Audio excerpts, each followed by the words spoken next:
My name is Jamal Shakir, and I'm the director of Land of No Pity. Can you please tell us about the project, Land of No Pity? Land of No Pity is a project based off government corruption, drug influx, and gang culture of South Central Los Angeles, California, based in the 1980s. It's also about how it affects my family specifically. So where did the idea come from to create a story based on your family? Land of No Pity was already a novel written by my stepmother. I'm just based off of the stories and the trials and tribulations that she's been through and that she's witnessed along with partaking in the things that my dad went through and that my uncles went through and that our whole family had to endure.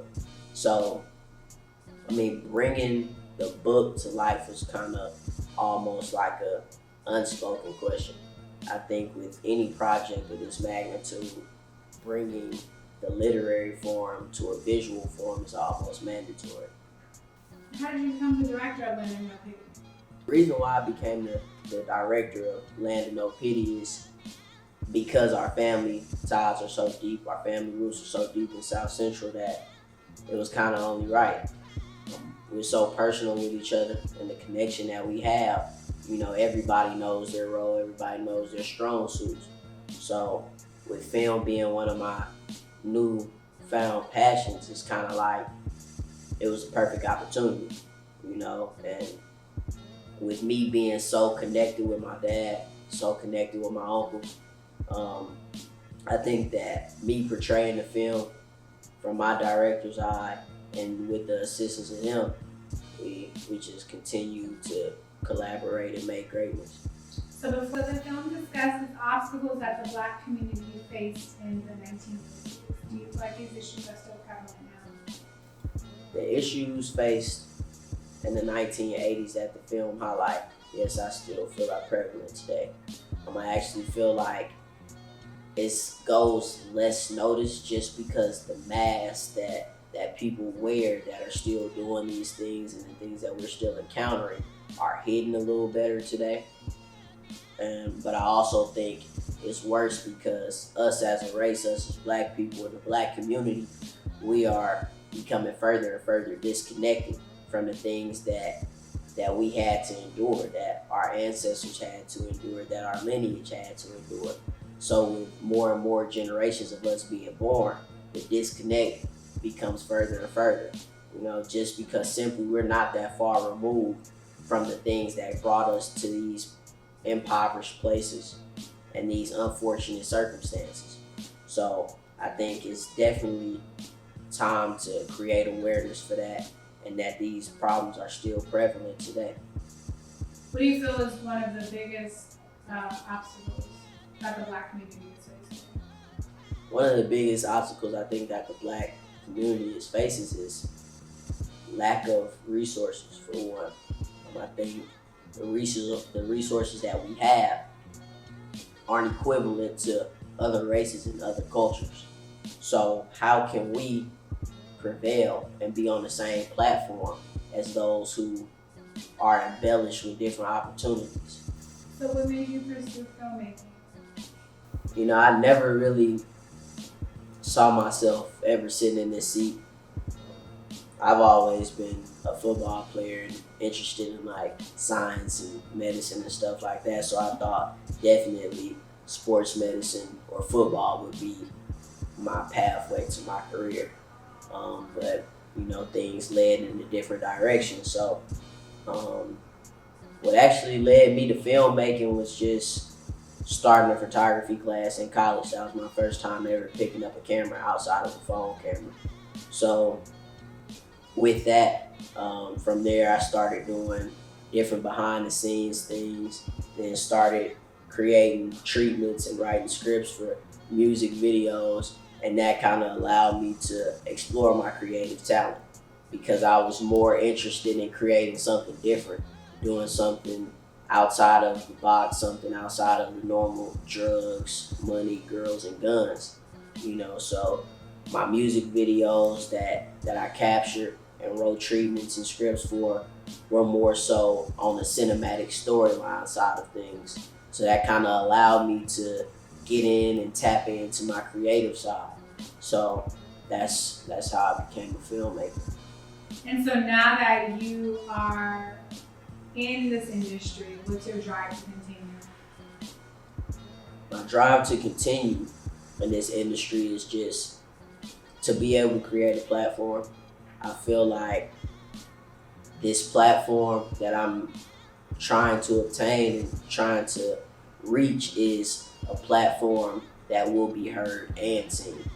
You know, I feel like reaching the platform that I want to reach on this level will allow me to create more awareness for the social injustices, the economic injustices, and just the injustice in the entire Black community and the entire awareness of us as a whole. You know, so I feel like that is my reason.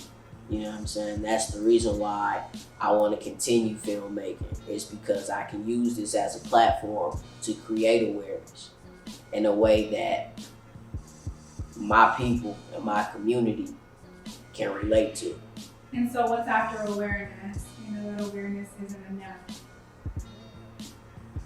What comes after awareness is obviously change. But the hard part about the change is that understanding everybody will not change. You know, it's a lot of people that's stuck in their ways. It's a lot of people that's raising kids that's gonna be stuck in those same exact ways where the revolving door just continues to go. So I think the hardest thing about that is just realizing that everybody won't go with you, and understanding that you're gonna have to leave certain people to the side that don't see the vision, you know what I'm saying, to create a better whole, just because it's a race that we run. It's an uphill battle that we fighting. And so, you know, we just gotta continue to push. And when one part of the race is over, the next person gotta be able to grab the baton and continue pushing from that level, if not a higher level. So just realizing that it's people that will be left behind, and it's people that won't buy in and don't want to be aware to what's going on. You know, just realizing that we're gonna have to leave them behind. That I think that's one of the hardest things. You know what I'm saying? And so you spoke about vision. What is the long-term vision of Land of No Pity? The long-term vision of Land of No Pity is just that: to create the platform, to continue running the race, to bring on as many people on board, to create that awareness and pass down that awareness, to, you know, eventually allowing us as Black people to prevail, to be able to be in the same platforms, be on the same podiums as other races and other cultures, and not be belittled. What were some of the biggest adversities you faced as a child? Some of the biggest adversities I faced as a child, I would probably have to say from bouncing around from household to household. You know, I lived with my grandmother, my auntie, my grandpa, because my mother and father were incarcerated while I was still young. So at an early age, I had to bounce around to different locations and, you know what I'm saying, keep rebuilding and keep doing different things to try to keep my mind focused on the things that it should be focused on as opposed to the negative. So I think that was one of the main adversities that I faced. And even though those were some of the adversities that you faced, it seems like you're very resilient and that you've overcome these obstacles.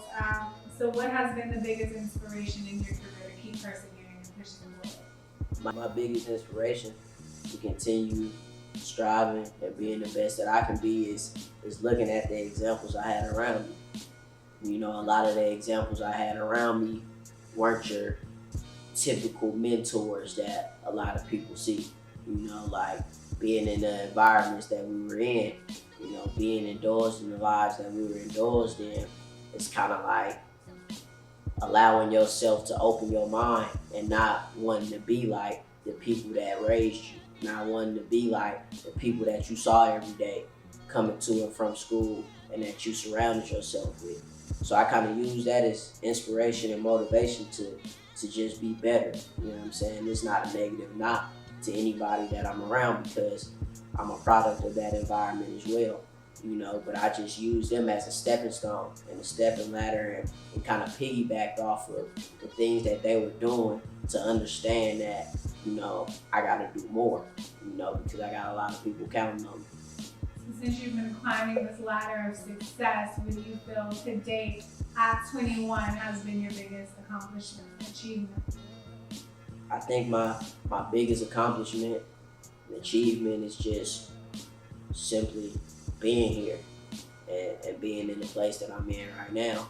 From graduating high school to graduating college to playing in football games overseas. I feel like those are my biggest accomplishments because each one of those accomplishments made a different part of my support system happy and made them feel like they were a part of my success. So I think like just being able to put the smile and put the grins on people's faces and see how happy they are for them is like my biggest accomplishment. I know that this was your first film. What was your most memorable moment during this film? My most memorable moment of this film. It's all gonna be memorable and special because it was my first one, and it's a project that's tied so heavily to me. My family roots are in this, my family lineage, you know what I'm saying? So I think that in itself is memorable. Just this being the first, even all the way down to me shooting my first film, directing my first film, being in the house that I grew up in. I think that's memorable. So I think everything from pre-production all the way down to creating the wardrobe, choosing the locations, all to be memorable. Were there any specific production challenges that you faced? As far as like the challenges that we face production-wise, they're very minuscule, very small. So I don't think that there was anything that was gonna stop us from getting done what we need to get done. So what do you feel is your personal key to success? My personal key to success, I would have to say, is hunger. Like just having that drive and being hungry to keep going and not settle for where you are and just to keep setting your goals high and to keep being able to manifest and reach those goals. So I feel like just being hungry and not wanting to be stagnant and wanting to continue climbing the ladder and continue taking the stairs less traveled is probably my main key to success. Last question. When will you feel like you've made it? I feel like I've made it. I don't know if the drive that I have, I don't feel like I'll ever think that I made it. To others, they have the idea that I made it because their idea of success might be a little smaller than mine, so they see me doing things that they didn't envision me doing. But I don't think I will ever be done. You know what I'm saying? I don't think there's ever a level of success that's the goal. You know what I'm saying? Like, just because it's so much that I want to accomplish. So I just want to be able to create a legacy and a foundation for the people that's coming after me. So once my race is done, I can hand that baton off to people. I don't think the job is ever done. I think it's an ongoing thing. So I don't think that me having a set point of attainability of success is something that I can just put my mind on and just be like, okay, this is the point, this is the epitome of it all, and this is what I've been shooting for. Because it's so much bigger than just me. You know what I'm saying? It's the people that's coming after me and the people that's coming after them that I want to be able to affect and create a legacy for and something for them to build off of. So I don't think it's ever a done deal. It's ever going to be a job that's finished. All right, camera. Smiling, man. Yeah.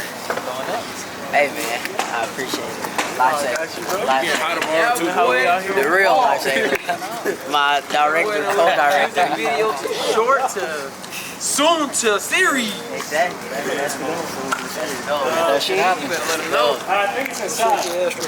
All right, let's wrap shit up. Alright, big boy. Everything. Hey, there's food in there for everybody. Kid holders in the looking hard.